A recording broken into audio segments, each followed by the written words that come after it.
What's going on, everyone? So this season for Austin Reaves is a huge season for him. Obviously, he's going into a contract year, so it's a big personal season for him, but it's a big season for the Lakers, period, right? Is he a guy that you can kind of have alongside Luka Doncic as your foundation piece for the foreseeable future, right, going forward? I like Austin Reaves, right? I've talked about it very heavily. I am very critical of Austin Reaves because I'm honest, right? I've criticized everybody. I've criticized Anthony Davis, LeBron James, you name it, right? I think I'm very fair on my criticism of guys. You play great and you do what you're supposed to do, you get praise. If you're terrible, then guess what? You're going to get criticism, right? And my biggest issue with Austin Reaves is just the playoffs. We know what he can do during the regular season. He can be a little inconsistent at times, but we know during the regular season he shows up. He can win you games you wouldn't have won otherwise. He can kind of carry and handle some of the workload here and there. When you look at his numbers without LeBron James, like 28, 6, and 8, right? He is a very good basketball player. I like him. I think he is, one of those players that is just, borderline all-star. I wouldn't be surprised if he cracks into the all-star at some point. But this season in particular, at times last year, when we got Luka Doncic, you saw Luka, Austin Reaves, and LeBron James work. And they were able to play off of each other and do all those things. And I do think Austin Reaves is going to have games and moments and stretches where he gets to be on ball. But to me, I wouldn't be shocked if he kind of takes a step back as far as like score, because every year he's like, scored more and more. He's a 20-point scorer. But there's a couple things, right? One, gonna be the first full year where you're gonna have Luka Doncic primarily on ball. To me, I think a lot of Austin Reaves' opportunity is going to come down to two things. One, DeAndre Ayton and Luka Doncic's connection. I've talked about very heavily this offseason. I wouldn't be surprised if just naturally DeAndre Ayton emerges and evolves into that second or that third guy for the Lakers. On many nights could even be the second guy for the Lakers, right? I think they are going to be the best two-man game in all of basketball, right? Last year, it was Cade Cunningham and Jalen Duren. DeAndre Ayton was still fourth in that department at finishing around the rim and all that stuff, right? Like, that two-man game is going to be lethal. And it's also Luka Doncic's favorite outlet. Again, not his only outlet, but it's his favorite one. He's constantly trying to survey. It's the way he likes to attack defenses, right? Likes to create that dribble penetration, collapse the defense, get into the teeth, and then if they collapse, easy outlet to the lob threat for the dunk. If they don't collapse, then he's just shooting over the top, right? And puts you in this position where you got to kind of pick your poison, right? Well, with DeAndre Ayton, you're going to be able to get that, but you're also going to get something that Jackson Hayes wasn't able. When teams make that adjustment and cut that off, Luka can still dump the ball down to DeAndre Ayton because he can just go get a bucket. He can shoot over either shoulder. He's got the little fadeaways, right? You can knock down a little elbow, knock down a little 15-footer. He's offensively sound. So because of that, it's going to make things a lot harder. So I just think naturally through the course of the season, you might see Austin Reaves kind of start to drop while, a DeAndre Ayton kind of rises. The second thing, because like I said, there were two. Second thing is LeBron James, right? LeBron James is willing to take the back seat against Luka Doncic. He's even talked about how he wants Luka to be Luka. I saw people talk about how, he did it last year. His usage rate dropped 1%. If you don't believe me, go look it up yourself. LeBron James's usage dropped 1% when Luka came, right? To be fair, Luka's usage did go up, right? But Austin Reaves, other guys kind of went down, right? It wasn't LeBron that sacrificed. It was everybody else.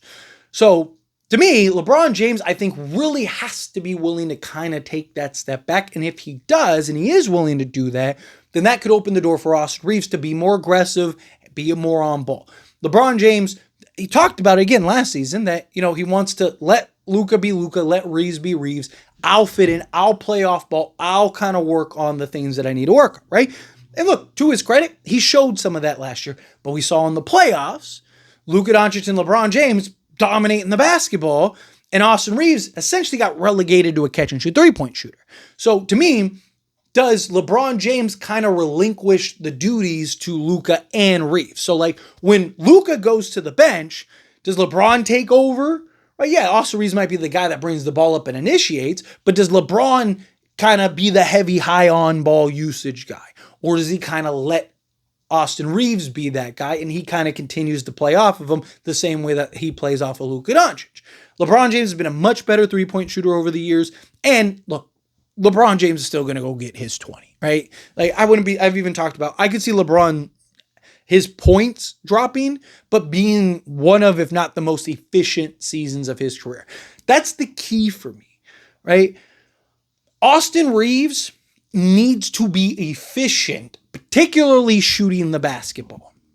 That's the key. If he struggles and he's a roller coaster shooting the three ball, I think he's going to have his struggles this year.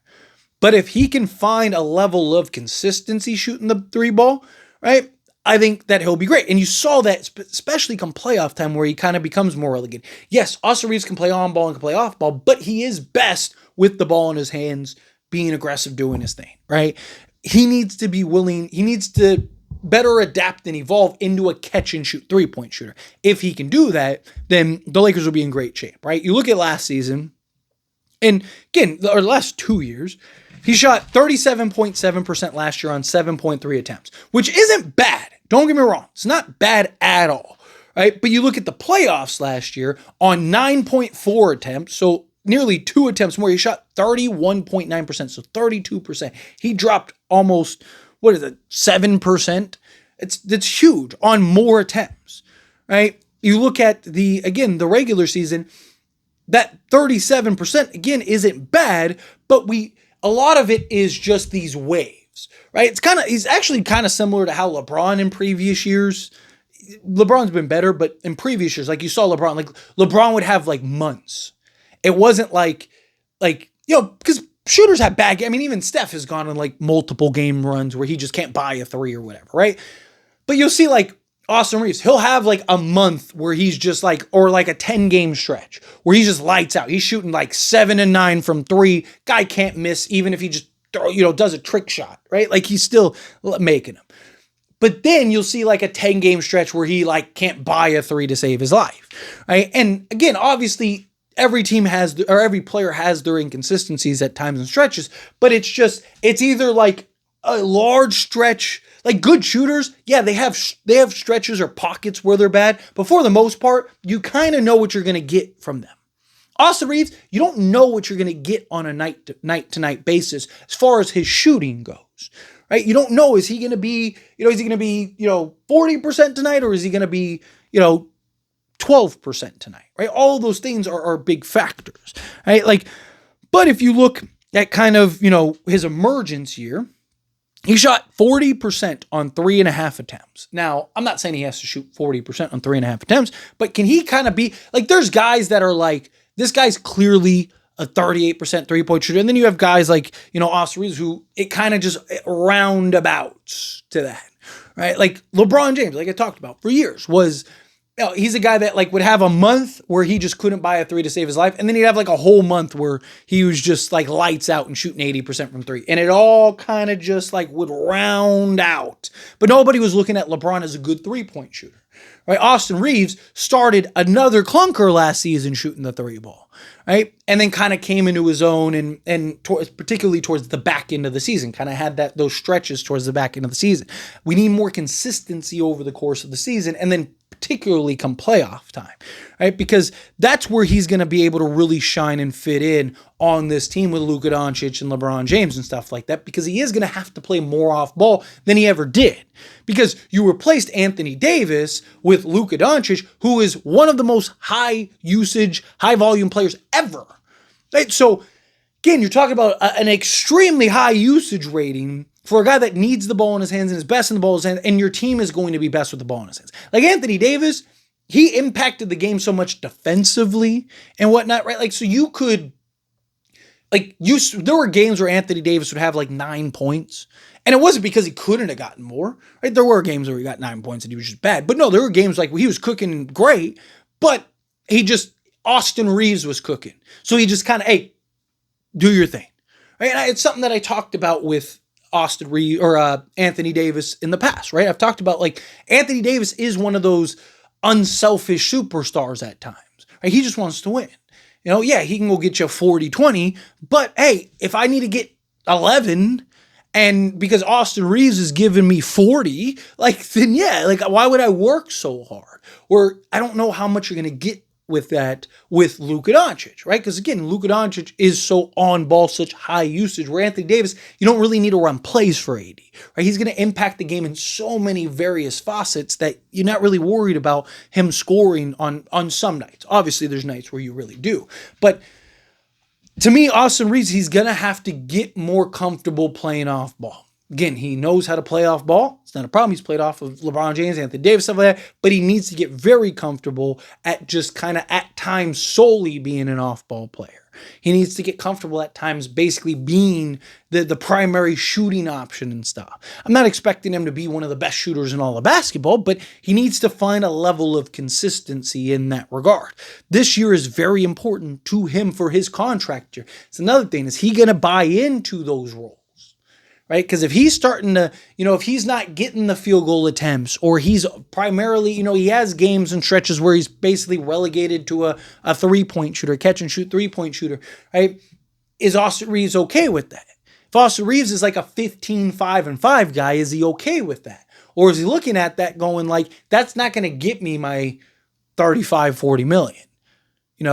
Like now I'm looking like because the conversation narrative will be like, oh, he's taking a step back, he can't fit it. But no, it's just he's might be. To me, it's about the efficiency. Like I said, if he's super efficient, right, and averaging less, he's better, right? Like to me, that proves more than just the stats. The problem is you're going to get all the stat people that are going to draw up and drum up that noise that are like, oh, Austin Reaves, see, he's not that guy, when really he is. He's actually better, right? Because again, you can average less points, but still be better because he's more efficient. He's doing it on less shots and less attempts and, playing more within the schemes and stuff. Those are the kind of things I'm looking for with him and this Lakers team. But anyway, as always, this is a discussion. I pass a question on to you. Let me know your thoughts and opinions down in the comments. What do you think? Do you agree? Disagree? Kind of mixed? In the middle? Either way, I'd love to hear it. So let me know down in the comments. That being said, if you haven't liked this video, hit that like button. Helps me out. So we enjoy these types of videos, and I truly appreciate it. Not subscribe to the channel, hit that subscribe button. Turn on the bell notifications. Appreciate y'all. See you in the next one.